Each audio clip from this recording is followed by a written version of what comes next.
and welcome to Guitar Secrets. What I was trying to do at the beginning of the video were so-called Frippertronics. Frippertronics called after a certain Robert Fripp. For those of you familiar with neither of these, Robert Fripp is an English guitar player, kind of the mastermind and the sole constant member of the progressive rock group King Crimson. And Frippertronics, well, that's kind of a looping device he invented. How did Frippertronics work? Well, first of all, Frippertronics have got nothing to do with King Crimson. King Crimson is rather big prog rock show, very avant-garde, very innovative, very intelligent music. However, Frippertronics is also intelligent music, but of course very small. Robert was speaking of a small intelligent unit when he devised it. The history of Frippertronics started in 1973 when Robert Fripp collaborated with Brian Eno for an album called No Pussyfooting. 2 years later they released the album Evening Star, and in these two albums they heavily experimented with tape loop devices. After these albums appeared, after King Crimson had disbanded in 1976, Robert developed this technique further. What he did was he used two Revox machines and created kind of basic looping device with them. What he did was he took the two tape machines and put a reel-to-reel tape between both of them. And the tape would run on the recording head of the first machine, and there the incoming audio from his guitar was recorded. And then it went to the second machine where it was played back. And then it was played back and fed in with new audio coming from Robert's guitar to the first machine, which recorded it and then went round and round. And what you heard was like a copy of a copy of a copy, but always with new layers on top Robert would introduce with his guitar. So, well, you could say that Frippertronics are basically one long tape delay. Well, the sound of the delay didn't only get quieter in time, it also got more muffled because it was a tape delay and it would lose highs. And that had like kind of quality to it which contributed to the overall well, oral impression when listening to Frippertronics. Frippertronics, well, you just heard me mimic it at the beginning of the video, but, well, these are rather reflective, meditative music. And Robert embarked on a tour in 1979 where he took the two tape recorders to small venues where he would play. Oftentimes he would invite the audience to sit on stage and everything, and he would improvise Frippertronics, and everybody was listening to that kind of music, which was so different from the big rock shows King Crimson put on. Yeah, actually, how can we do Frippertronics with today's machinery? Well, actually, all you need is a long delay. Well, very easy for today's digital technology, very hard to do back in the 70s when Robert invented them. So, what I did, well, I realized everything on the Helix and I dialed up the mod and chorus eco, which is, well, a delay with modulation on it, and I've set the delay time to 4 seconds. Actually, the classic Frippertronic recordings, the length would range between 3 and 5 seconds, the delay time. It depended on how long the tape was, which ran between the two recorders.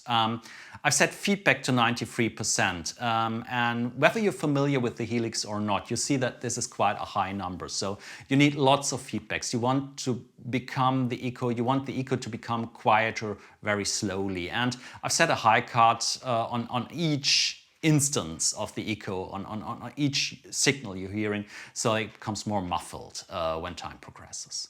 And that is the basic setup. That is all you need, and you can feed in any audio and do Frippertronics with it. I decided to try kind of rebuild Robert's sound from that period using a big muff emulation. Well, first of all, my guitar runs into a compressor, then through a big muff emulation, which is the fuzzbox Robert has used through most of his careers, not all of it, but most of it. And then I've opted for an amp model of the Jazz Chorus, Roland Jazz Chorus, because Robert used it in the 1980s. Before he used the high-watt DR103 stacks, and I cannot really imagine him sitting in small venues with those big stacks. So somewhere that period there was the transition between the big high-watt stacks and the Roland Jazz Chorus. So I choose the Roland Jazz Chorus.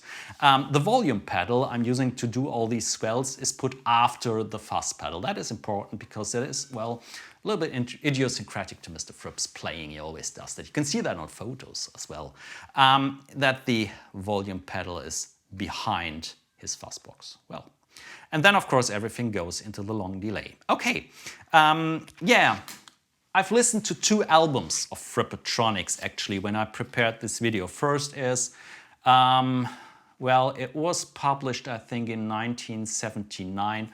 God Save the Queen under heavy manners. There's one side where he plays Frippertronics throughout. On the other side, he's accompanied by a band. That's pretty cool. And the one I like most is Let the Power Fall, 1981. He took all the Frippertronics equipment to a studio and, well, recorded 6 tracks of pure Frippertronics magic. That's a very cool record. Yeah. And actually, many of his improvisations start with a little bleep, like the one I did at the beginning of the video. How's the bleep done? Well, actually, this can only be done on Les Paul style guitars. We all know Robert plays Les Paul style guitars almost exclusively. So what do you have to do? Well, first of all, I'm putting the pickup selector switch in the middle position where both pickups are activated. Then I turn the volume control of the bridge pickup all the way down to 0, and I dime the volume control of the neck pickup. So I've got a little kill switch here, and if I strike a note and I move it up, just that it takes contact, the bleep is like produced. And what happens if I put these into Frippertronics? Well, let's simply listen to it. Sounds like this.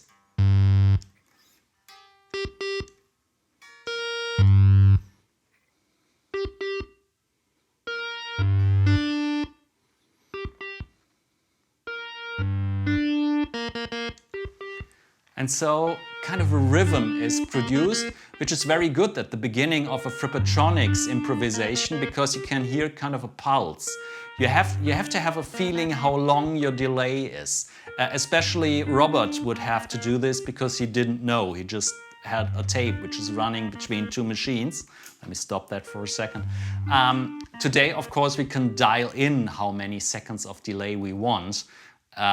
Exact to the millisecond, but still, I think it's very, very, very good if you have kind of orientation of where you are in your 4, 5, 6, even 7-second loop of your Frippertronics, and these bleeps really help you to find that orientation. Another thing Robert really does a lot is well, he creates some chords, and he doesn't just fret bar chords and like plays every single note and the Frippertronics would repeat them. He swells in notes from very different positions on the fretboard, so you don't have like a traditional voicing of the chord. And that makes up for the atmosphere. You have a low drone and then you construct all sorts of chords above it. Well, I'm trying with a G minor 7 chord, and I'm swelling in the low G here. Let's start. Holding it until the echo repeats it. And then like here, I go for the B flat, the D to make it complete. And here comes the minor, the 7. And I can introduce more notes from that chord.